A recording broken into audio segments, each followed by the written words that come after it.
There is one name in history that became so closely tied to terror that it almost turned into a synonym for evil itself.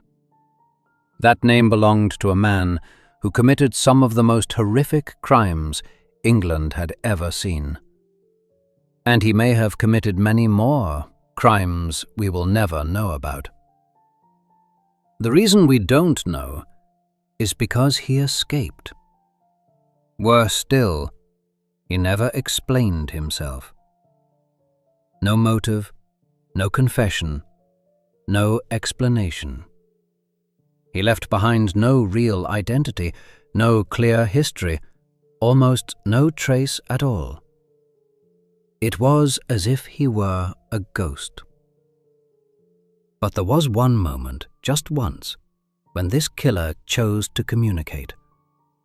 That message would later become known as From Hell. On an evening in October 1888, a 79-year-old businessman named George Lusk returned to his elegant home in East London. He collected the mail left for him near the door, letters from friends, invitations to social events. Then he reached the final envelope and froze. Over the previous 2 months, 4 people had been brutally murdered in his neighborhood. The most recent victim, a middle-aged woman, killed just 2 weeks earlier, only a short distance from his home. And written on the envelope was the name of the killer the police had not yet caught. George was already living in fear, so afraid that he had organized a civilian neighborhood watch, hoping to catch the killer themselves. His fear was not irrational. One night, while standing at his window, he noticed a man across the narrow street. The man stood still, staring directly at him without blinking. Something felt wrong, deeply wrong. George closed the curtains and stepped away, with a single thought echoing in his mind. The killer is still out there. Despite his fear, George opened the letter. The message inside was worse than he imagined.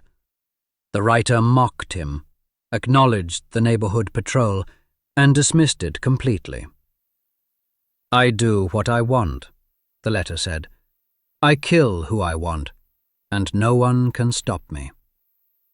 Then came the threat. "Tomorrow night, I will kill 2 more people." George rushed to the police. They examined the letter and admitted it appeared genuine, but they were powerless. Who were the victims? How could they protect them? George was told to go home, lock his doors, and wait. Days passed.